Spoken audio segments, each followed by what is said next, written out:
Mga kaganapan sa ating mga mandirigma na nagpapantay sa buong kapuluan. Balitang Mandirigma, the Philippine Marine Corps Virtual News Channel. At ito ang inyong mandirigmang tagapagbalita. Magandang araw. Ako si Second Lieutenant Jenny May Ray, Philippine Navy Marines, at ito ang Balitang Mandirigma.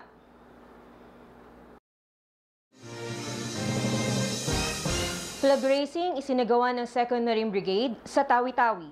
Nagsagawa ang 2nd Marine Brigade ng flag racing sa Panggungan Island, Tawi-Tawi, nito lamang 28 ng Setyembre, taong kasulukuyan. Isinagawa ng 2nd Marine Brigade ng Philippine Marine Corps ang pagtataas ng watawat ng Pilipinas sa isla ng Panggungan Island, Tawi-Tawi, bilang bahagi ng pagpapasinaya ng bagong gawang sovereignty marker at flagpole upang pagtibayin ang soberanya sa islang ito. Sa pagtutulungan ng Philippine Navy Construction Brigade at Marine Battalion Landing Team 12 at Honorable Joel Haber Abdullah mula naman sa lokal ng pamahalaan ng Sitangkay. Ang proyektong ito ay matagumpay na naitayo. Pamilya ng mga wounded warriors na bigyan ng tulong pinansyal ng Philippine Marine Corps. May kabuuang 250,000 piso ang ibinigay ng donasyon ng pamunuan ng Philippine Marine Corps para sa mga wounded marine personnel at mga pamilya nila sa isang maikling programa na ginanap sa conference room ng headquarters sa Philippine Marine Corps sa Taguig nitong buwan ng Setyembre.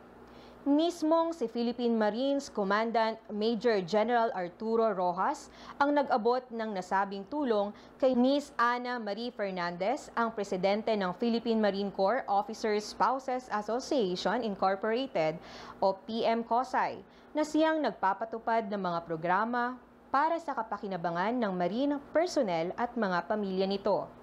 Dumalo rin sa nasabing programa ang mga miyembro ng PM-COSAI sa pangunguna ng butihing may bahay ni Major General Rojas na si Miss Elmina Rojas, na siyang tumatayong advisor ng nasabing asosasyon. Ang nasabing tulong pinansyal ay nakalap mula sa isinagawang PMC Shoot for a Cause noong huling linggo ng Agosto, na nilahukan ng iba't ibang tauhan ng sandatahang lakas ng Pilipinas, mga interesadong sibilyan at mga sponsors. Samantala, tuloy-tuloy ang ginagawang pagtulong ng mga miyembro ng PM-COSAI sa mga sugatang tauhan ng Philippine Marines bilang bahagi ng kanilang Wounded Warriors Reintegration Program, kabilang na ang pagbibigay ng scholarship para sa mga anak ng mga ito. Nangako naman si Major General Rojas na mas lalo nilang susuportahan ang mga programa ng PM-COSAI bilang pasasalamat at pagbibigay pugay sa mga magigiting na sundalo na sugatan at nagbuwis buhay para sa pagtatanggol sa bayan. Dumako naman tayo sa mga balita ng ating mga mandirigma mula sa iba't ibang bahagi ng ating bansa. Change of Command Ceremony isinagawa sa Marine Battalion Landing Team 7.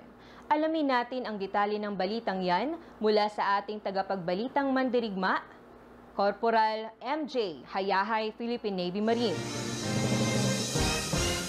Change of Command Ceremony isinagawa sa Marine Battalion Landing Team 7. Nagsagawa ang Marine Battalion Landing Team 7 o mas kilala na Striking Battalion ng tradisyonal na Change of Command Ceremony nito lamang 5 ng Oktubre taong kasalukuyan na ginanap sa Headquarters MBLT 7, Camp Daipo, Barangay Abu-Abo, Sofronio Española, Palawan. Mismong si Commandant Philippine Marine Corps, Major General Arturo G. Rojas, ang nagsilbing presiding officer sa nasabing seremonyas.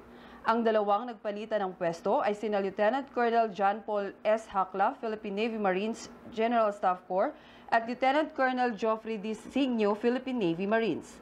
Sa talumpati ng komandant, ay ipinaabot niya ang kanyang lubos na pagbati sa outgoing commanding officer na si Lieutenant Colonel Hakla sa halos 19 na buwan ng huwarang pamumuno sa mga marino ng MBLT 7. Samantala, nag-abot din ng taus-pusong pasasalamat si Lieutenant Colonel Hakla sa lahat ng mga miyembro ng MBLT 7 sa suportang ibinigay sa kanya bilang pinuno ng nasabing batalyon.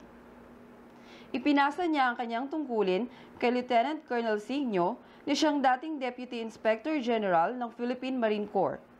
Isa siyang Marine Infantry Officer na dalubhasa sa Plans and Operations.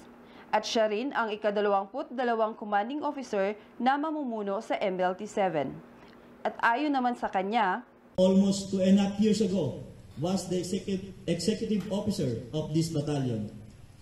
I never imagined that one day I will be coming back here to hold and lead this battalion. To the officers, men and women of Marine Battalion Landing Team 7, please accept my gratitude for the honor to lead you and to command this battalion. We'll work hard together as a family and as a team. May this day continuously bring us together as one strong family and team. ang napakahalagang seremonyas na ito ay dinaluhan ng mga mahalagang personalidad mula sa militar, sibilyan at mga stakeholders mula sa lalawigan ng Palawan. Ako si Corporal MJ Hayahay, Philippine Navy Marines, ang tagapagbalitang mandirigma ng Marine Corps Public Affairs Office. Good news mga kamarines, Philippine Marine Corps magsasagawa ng mobile recruitment sa iba't ibang bahagi ng Pilipinas. Magsasagawa ang Philippine Marine Corps ng mobile recruitment sa Tarlac, Isabela, Cebu, Tawi-Tawi, Davao, Zamboanga at Cagayan de Oro City. Tumatanggap ngayon ang Philippine Marine Corps ng mga aplikante para sa nangangarap na maging bahagi ng The Few and the Proud. Ang mga inisyal na qualification para dito ay 18 years old hanggang 25 years old para sa enlistment at 21 to 26 years old para sa nangangarap na maging officer. Para naman sa initial requirements nito, magdala lamang po kayo ng PSA, birth certificate, 2x2 white background picture, K to 12, TISDA, diploma para sa enlistment, at college diploma naman for officer. Para sa buong detalye kung paano mag-apply, bisitahin ang Philippine Marine Corps FB page. Mula dito sa The Basic School, Marine Corps Force Development Center, ako si Private First Class Abel Robelios, Philippine Navy Marines, at ito ang Balitang Mandirigma. Alam niyo ba, ang Philippine Marine Corps ay isang naval force sa ilalim ng Philippine Navy? Nabuo ang Philippine Marine Corps noong November 7, 1950, kung saan ang pangunahing tungkulin nito ay magsagawa ng amphibious operation at iba pang mga espesyal na misyon. Sa kasalukuyan, pinamumunuan ng organisasyon ni Commandant Philippine Marine Corps Major General Arturo G. Rojas, Philippine Navy Marines. At alam niyo ba, ang inyong Philippine Marine Corps ay malapit na ring magdiwang ng kanyang 73 kaarawan ngayong Nobyembre. At yan ang mga balitang aming nakalap sa inyong Philippine Marine Corps mula dito sa Marine Barracks Rojardo Brown, Port Bonifacio, Taguig City, kasama ang mga tagapagbalitang mandirigma ng Marine Corps Public Affairs Office. Ako si Second Lieutenant Jenny May Siray, Philippine Navy Marines, sa ngalan ng karangalan, katungkulan at kabayanihan. Ito ang Balitang Mandirigma.